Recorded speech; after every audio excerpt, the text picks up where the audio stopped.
Attachment styles, the attachment theory has been around since the 50s, but it's made a big surge in media, thankfully, to all the talk about it on social media. So you may have heard people talk about being anxious attachment, avoidant attachment.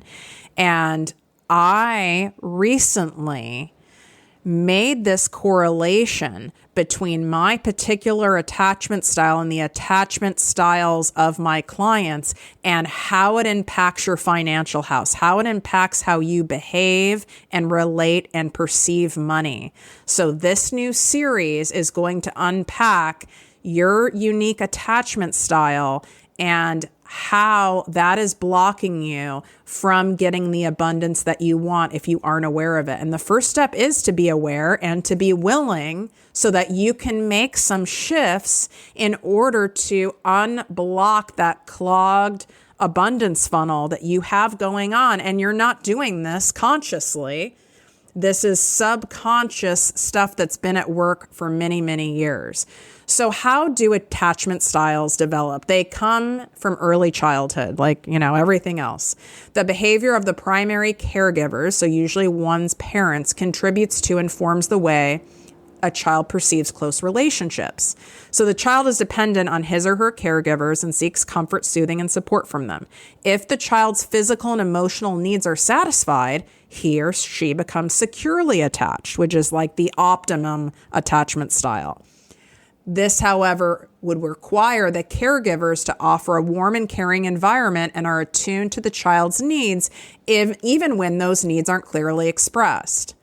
Misattunement on the side of the parent, whether it's innocently done or it's done in a toxic, deliberate way, are likely to lead to insecure attachment in their children. And then we walk through life operating out of these insecure attachment styles, which create so much havoc in our relationships and our career and our money life. I am not qualified, as I've said many times. I am not a relationship coach, and do not hire me for that. But if you want to make more money and have your most abundant life and grow a business and flourish and have limitless options and freedom, I'm your girl. If you're tired of hearing the same old basic mindset and motivational fluff talk, you've come to the right show. Welcome to ProjectME with Tiffany Carter, the podcast, where we dish on everything from managing that crazy brain of yours to manifesting abundance to my straightforward, actionable steps that will make you major money online. Now, I'm not your typical multimillionaire entrepreneur. It takes a small village to keep my anxiety and depression in check. I'm inherently disorganized with an intense obsession with office supplies. Your girl here is a digital marketing content expert who's generated over $200 million in sales. I promise by tuning in twice a week, you will get a much needed refreshing dose of truth, clarity, and cash-making advice. Now let's get to it. Bottom line, you're either taking actions that are setting you up to have the life that you want, to have the abundance that you want, the options, the lifestyle, all the things, or you are taking actions or lack of action that will only get you more of the same and settling for that same life that you're not happy with, that same financial status that isn't getting you the freedom of time, the freedom of luxury, the freedom of travel, the freedom of trips, the freedom of options that you're saying you want. It's time for you to change your money story for good. And I have this new one-of-a-kind 4-month mastermind that is going to be perfect for you if you're at that point where you're like, you know what? Enough messing around. I'm going for it. I'm doing what it takes. I'm here. I'm committed to creating the life that I know that I deserve and that I desire. And I just need someone to show me the way, and I'll show up and do my part. So this brand new mastermind combines proven business growth strategy that I'm very well known for, plus my famous proprietary money mindset healing techniques. You're going to change your money story, create life-changing legacy cash while helping countless people with your gifts, inside the Abundance League Mastermind. To get all of the details, simply go to our page at projectmewithttiffany.com/Abundance League. You can swipe up. The link's in the show notes. It's also my link in bio on Instagram. We are taking only a maximum of 20 people to ensure that you walk away getting the best results. And this also includes a 2-day live experience with me at my beach house in Los Angeles. That by itself is a $10,000 value. Our introductory pricing for this is mind-blowing. There is no one in the industry that would be giving you this much and this kind of access at this price point. You're going to want to take advantage of it for that alone. But let's make 2023 the year, not that you thought about it, not that you tried, not that you did all the things. Let's make 2023 the year that it happened. So go check that out. Don't wait. It's by application only. Excited to see you guys in there. What up, my people, my posse, my fellow crazies? This is your host, Tiffany Carter, and the show that is going to help you grow your business, your bank account, that big, beautiful brain of yours, your relationships, and everything in between. So I am an anxious, avoidant personality, meaning I have a disorganized attachment style. And I was diagnosed by one of my clients and a fellow podcaster, Dr. Morgan Anderson. She's a psychologist who specializes in attachment theory. And what the disorganized attachment style means is that I can flip-flop between anxious and avoidant. So I've broken this new series out per attachment style, and there's 4 of them. So I'm focused today on anxious attachment, which in my opinion, at least what I've seen with all the people that I coach, is the most common, and I'd say the second most common is avoidant. And if you really want to geek out on this stuff, go check out Dr. Morgan Anderson's show. It's called Let's Get Vulnerable. She really focuses more so on like the love relationship aspect of attachment theory, as that's what like almost everyone who does attachment theory focuses on. I'm focusing on your particular way of attaching and how that relates to your money house. And it is mind-blowing. I've been doing months and months and months of research on this. So you guys are going to get all the tea in this series. And then you'll be able to determine, right, like what attachment style you think you are. So let's start with this. The anxious attachment style refers to a relationship pattern in which individuals tend to have a high need for closeness and reassurance from their partners. They often worry about abandonment and seek constant validation and attention.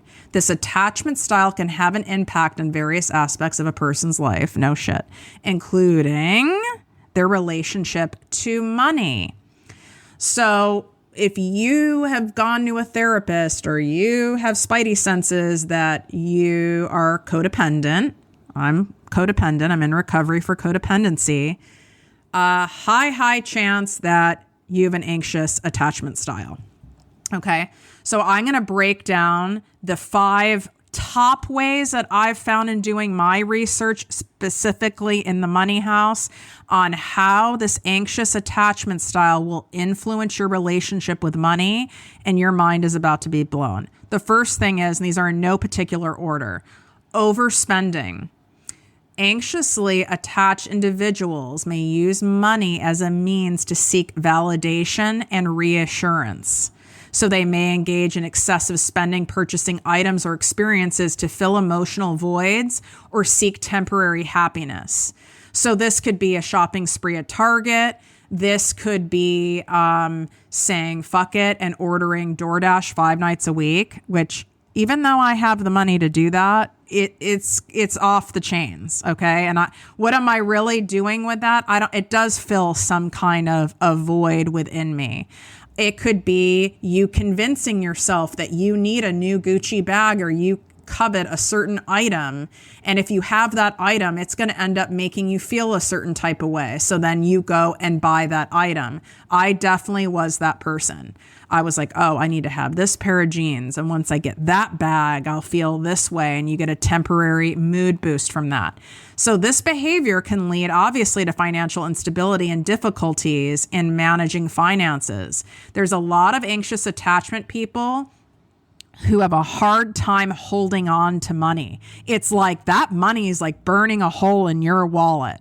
Like you've got to spend it. It can't just be there. You've got to do something with it. You can't just let it sit. It's like always have to be doing very reactionary to the point where there isn't always much thought. It can be impulsive. But I've also noticed that anxious attachers can flip-flop. They can also do underspending, which I fall into that category a lot too, where I'll spend money frivolously on shit that I absolutely don't need, like another journal or another pair of leggings. And then I'll be in resistance to spending money, let's say, on doing advertising for my podcast or hiring someone to produce all of my YouTube videos, which I'm looking for someone right now. Or I can put off spending that money, just like what happened to me when I built my first business, which was not a smart way to build it and much more expensive and much harder, is that I was overly self-reliant because I was being cheap, because I was anxious about spending money before I made money. And so I was in fear and I didn't want to spend it if I didn't have it or if I didn't have a guarantee it was there. But you've got to spend money to actually make money. It's called investing. There's a reason why there are business loans, right? You've got to make investments in order to get you to your goal faster, to avoid pitfalls so that you know what you're doing. Otherwise, you're going to waste even more time, energy, and money while you're being cheap. Number 2, financial dependence. And this might feel a little triggering to some of you. And if you do get triggered or ping on any of these, it's because there's something that you need to explore further. And it's because you know there's truth to it within you and your own life. Financial dependence. Anxiously attached individuals may have a strong desire to rely on their partner for financial support. And I've found it's not just a partner. It can be a parent, and it can be a parent even if you're like in your 30s, 40s, 50s, 60s. Okay.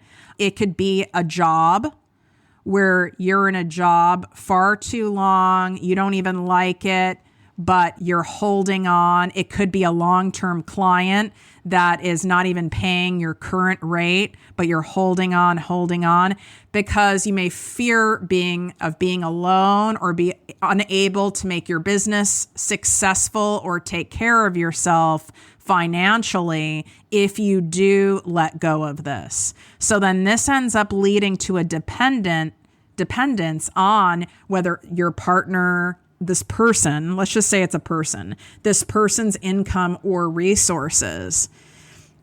Because it's like, if I let go of this, or if I divorce this person, or I leave this job, or I let go of this client, or I tell this client my prices have increased and I have to increase your prices, there's this anxiousness is fear, right? This isn't rational.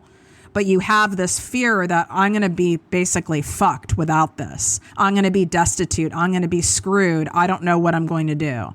And this dependency can create an imbalance of power in relationships and make it difficult for people to develop financial independence, which is what helps build a secure attachment to money by having that financial dependence. I can't tell you how many women I work with that come to me that they're in a spiral from being in a divorce and have to make their own money, and they've not been in that spot before, and they've clung on to a relationship far too long just because of the money. I know people who are sitting in a lot of shame who are listening right now that still take in money from their parents, and they're a well-grown adult. And then what happens is financial entanglement usually occurs. So where there are either very overt threats of the money being taken away, or the contributions or the things you're getting changing, or it's implied. You better, show up for every holiday gathering, or anytime I need you, you better pick up the phone or I'm cutting you off. My mom used to play that game with me in my 20s. That was a major game she played. I did this. I had financial entanglement with her as a narcissist, and her using money. And then at any time I would pull away for financial independence, she would do something like send me a check in the mail or like a really nice gift. She's even sent me a credit card with my name on it. And I mean, it's straight up very, very tempting, but it was to keep me hooked into her. I have clients and I have friends whose partners have said things like, you'll never make it on your own. This is my house. We're going to have to sell the house. Well, if you brought in more money, we wouldn't be in this circumstance. So there's money shaming. And that just keeps that anxious attachment bond and hook and much, much stronger. Number 3, seeking material possessions for security. So anxious individuals may associate material possessions with emotional security. And I'm very much calling myself out with love on this. This is like one of my biggest areas that I'm working through healing and growing more secure on this one. You might believe that having more money or material belongings will protect you from abandonment or rejection. I definitely attach money to security and safety. And while on the surface that might make sense, right? Well, of course, Tiffany, like you're not going to live in a tent and you can pay all your own bills and any medical needs and blah, blah, blah. But when it comes from a place of the anxious attachment, right? Again, it's fear, it's unreasonable, false evidence appearing real. There is a dependence. It's like, if I don't have this money and if I don't have this amount in the bank and if I don't have this consistent flow of cash, then therefore I'm not safe. And when we depend on anything outside of ourselves and our higher power, our spiritual practices, God, whatever your thing is, you're screwed. We're in trouble. It's not healthy. So consequently, people who seek material possessions or money as a way of feeling more secure and a way to avoid abandonment or rejection, right? You might prioritize accumulating wealth and possessions as a way to ease your anxiety about things. And then you can end up burnt out. You're a workaholic. You're always, focused on this thing. Or then what happens is you have such an attachment that maybe in business you go to launch something and it's not going as well right off the start. And then you totally spiral and flip out. Go listen to my last episode on the self-doubt spiral, because likely if you get into that, I'm just telling you, your anxious attachment, okay, when it comes to money. And you start flipping out and spiraling because it's not working. Because if you have that tied to your safety, security, and well-being, then it's going to come across dangerous in your nervous system. And then you're going to act crazy and you're going to actually repel the abundance and totally sabotage your launch. And I've done this. I've absolutely lost my mind before. And then that's not attractive. And then you start in this pushing and forcing and grinding and hustling energy. And that only pushes our financial goals and desires and abundance further and further away from us. And this happens if you're in a job environment too. It's like, if I don't have this title, if I'm not promoted by this date, if I'm not making this certain amount of salary, I have to have it. You start becoming like fixated on it, and it can become an obsession. It can become an addiction, and it really, really can wreak a lot of havoc in your life. Is it wreak havoc? That doesn't sound right. Wreak? Like reek means something smells. Wreak havoc. It's probably spelled a different way, but we're going to go with it for now. Number 4, anxiety about financial stability. Anxiously attached individuals may constantly worry about their financial security. You might be more prone to financial anxiety, fearing that a lack of money or resources will lead to rejection or abandonment. This anxiety can manifest as excessive concern over financial planning, budgeting, saving, often driven by like fear of future instability. Something that I used to do, and once in a while I can get caught in a loop and I catch myself during it now and I can stop and reframe it, is starting to panic. How much money is coming in? How much money do I have in the bank?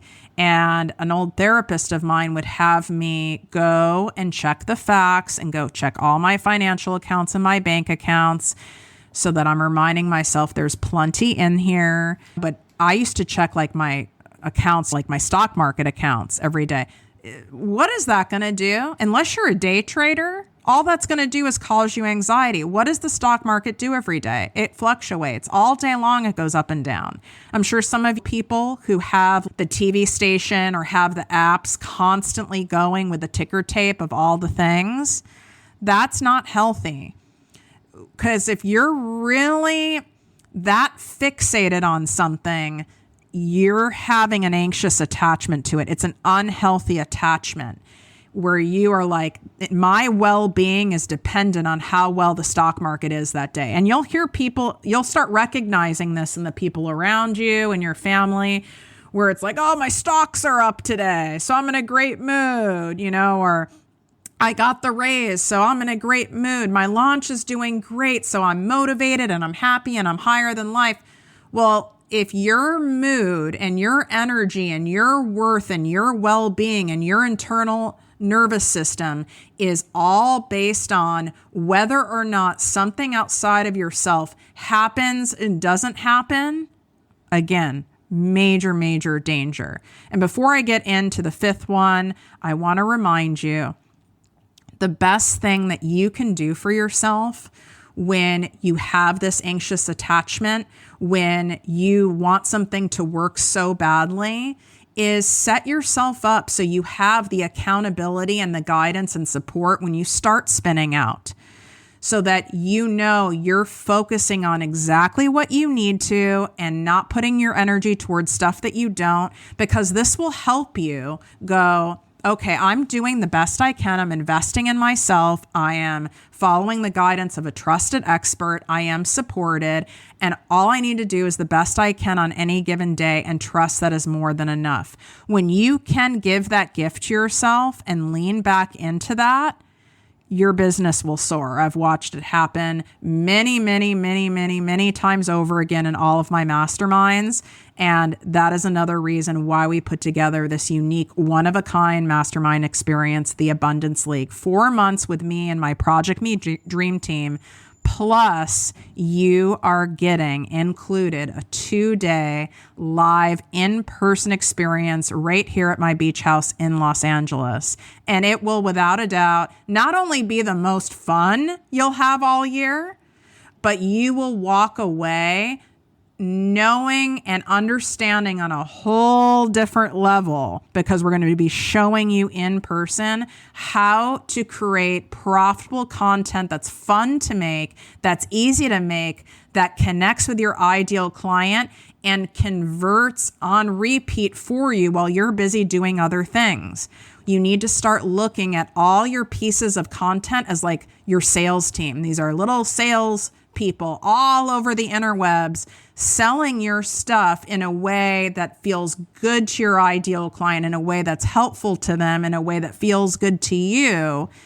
And then you have enough of those pieces of content out there, you're going to be hearing the bing, bing, bong, bongs going off on those Stripe and PayPal notifications, honey. So all those details are in the link in the show notes, and it's projectmewithtiffany.com/the Abundance League. It's also in my link in bio on Instagram at ProjectMeWithTiffany. We are only taking a maximum of 20 people. This is going to sell out very quickly because we are doing pre-launch introductory pricing, and this will never be at this price again. And I'm offering incredible payment plans so that you can come in here and feel really good about making a solid investment in your business, which of course this is a tax write-off since I'm a high-end business strategist and marketing expert. And it's not so much that you start spiraling in anxious attachment land. It's a really beautiful sweet spot. So go check that out. Okay. The fifth one, and there are many more, but I didn't want to overwhelm you with them. This is enough to chew on already. The fifth one, financial conflicts in relationships. Anxious attachment style people, it can contribute to conflicts surrounding money and relationships because you have difficulty discussing financial matters openly and honestly, because you might fear of judgment or rejection. What I also notice anxious attachment people doing is they have a fear of raising their prices, especially with clients that they've had a long time that are on old pricing, or afraid to start offering programs that are at a higher price point because they're afraid that, especially my healers, my medical practitioners, because it's like, I'm afraid people are going to think I'm all about the money and I'm just money hungry and I don't really care about them, and that I am alienating people because they might not be able to afford my services, and I'm afraid that people won't buy from me if I make it too much, so I need to charge less because then I'll get more people.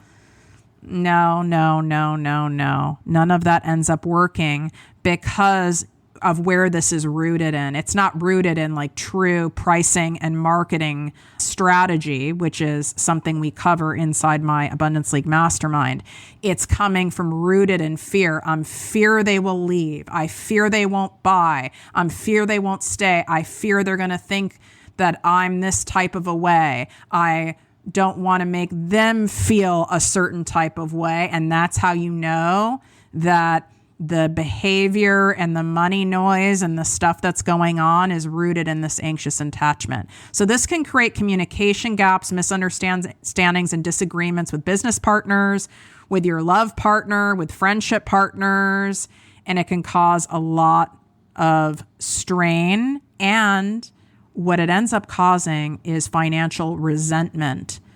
So you will start doing things to like self-sabotage these relationships with clients, or you'll start getting just annoyed and bitter that people aren't paying you that much. You start complaining about it. You don't show up the same way. Then low key, you don't want to attract more clients because you don't have any more energy to give because you're already so exhausted because your exchange of energy, time, and intellectual property for money is way off.